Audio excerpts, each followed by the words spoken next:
All right, guys, welcome back to my channel. My name is John Lewis. I wanted to go over 4 important docs that you must have whenever you're working with contractors. So eventually, if you haven't already done a renovation, you want to make sure that you're getting these documents as you start your renovation. So the first one is going to be an invoice as well as a paid receipt. So you should receive an invoice which states the services that the contractor is going to be performing. And then whenever that's paid, make sure you receive some type of paid invoice or it's a paid receipt back for the funds that you had sent in. And that even includes change orders. So you may have something that may come up, had some gutters that need to come down. We're gonna throw this on to the scope of work. However, it is going to incur more money. Just make sure whatever that may be, 250 bucks besides just cash apping it or Zelling it, request an invoice to where for each service you can have an invoice and a receipt that match that for your records.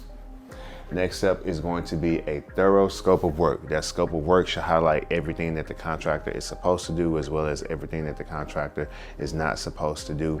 You may see these scope of works built out room by room. It may be a room by room scope of work, or it may be a scope of work based on the trade. So you may have your plumbing scope of work, your electrical scope of work, your general labor scope of work, your flooring scope of work. So me, general contractors, project managers, when we walk the unit, we'll build out a full room by room scope of work, but then we may piece that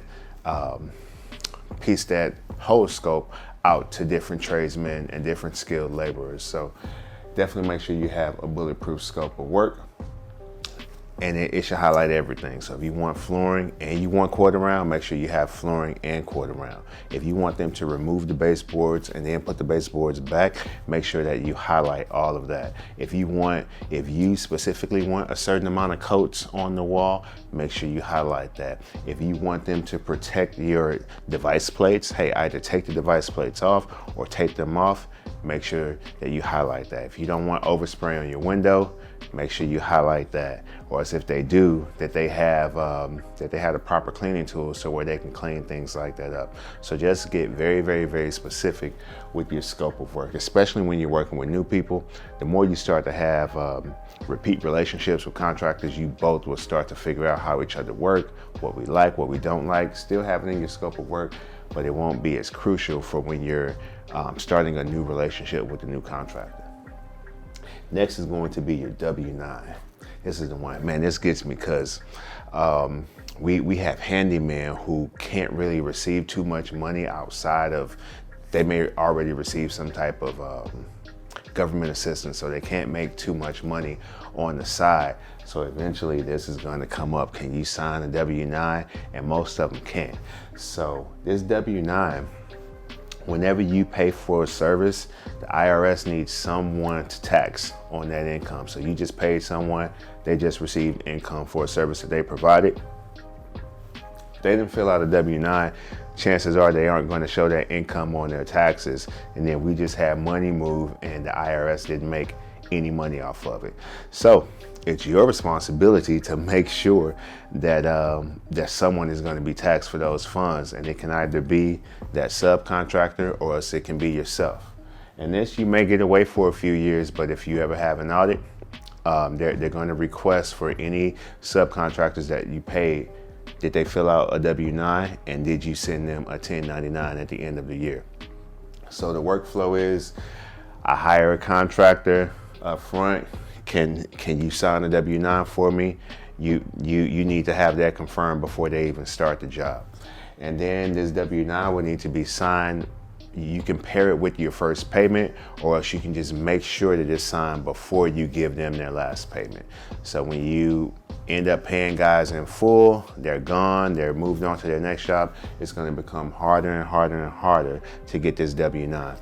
But you will want to have some type of trail of your outreach. If you're emailing them, if you're calling them, if you're texting them, hey, I need you to sign this W-9. I need this for my reporting, to where if you were ever audited, you can show that as well. So this is very important. If they can't fill out a W-9, you'll get away for a little bit, but chances are you're going to want to source some contractors that can fill out a W-9. And lastly is going to be a lien waiver. This is important because you want to assure that they can't come back and say that I was not paid in full, hence I'm gonna lien this property up. And when they lien the property up, if you go to sell their property, this lien will have to be satisfied before the title company will insure the title. It's not the title company that actually insures it, but before they can provide title insurance, or really before you can complete the sale of the home without doing some type of quit claim deed. When you do quit claim deeds, you just shrink down your buying pool. So long story short, just make sure that you get a lien waiver from your contractors when they're finishing up. And this also can be right there before that last payment. It can accompany that last payment. I need the lien waiver because this also can be in the same boat as the W-9. When they've moved on, they got jobs going on, life happens. They get busy. They don't have time to come back trying to sign the papers that you got waiting for them in their email or meeting up with you at Starbucks so they can sign it in person. They're busy lives. They have busy lives. I totally understand.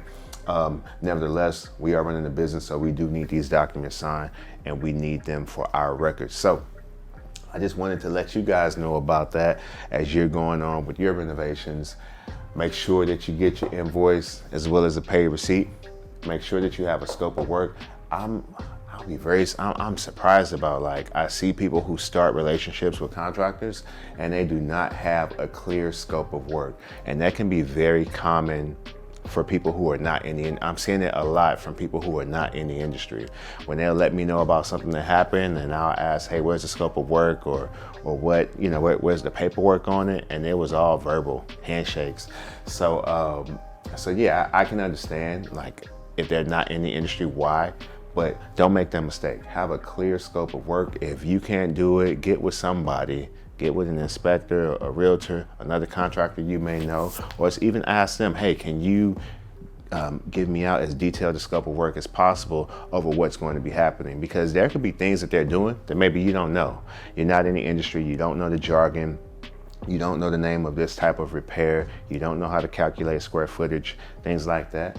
So you can, if you have a trustworthy contractor, definitely get it from him, or as you can build out your own scope of work as well. I've built out scopes of work, and then as I hand it off to that particular tradesman, they may have even more detail. They may have the actual name of parts that I'm naming off, but I could be using the incorrect name or using more of a slang name. So they may modify the scope. But long story short, just make sure that you have some type of scope of work. Get your W-9. Don't skimp on that. It's very easy to skimp on, and get your lien waiver so that you can have for your records. So I'm John Lewis. Thanks a lot. Don't forget to subscribe to my YouTube channel, and I'll see you guys in the video next week.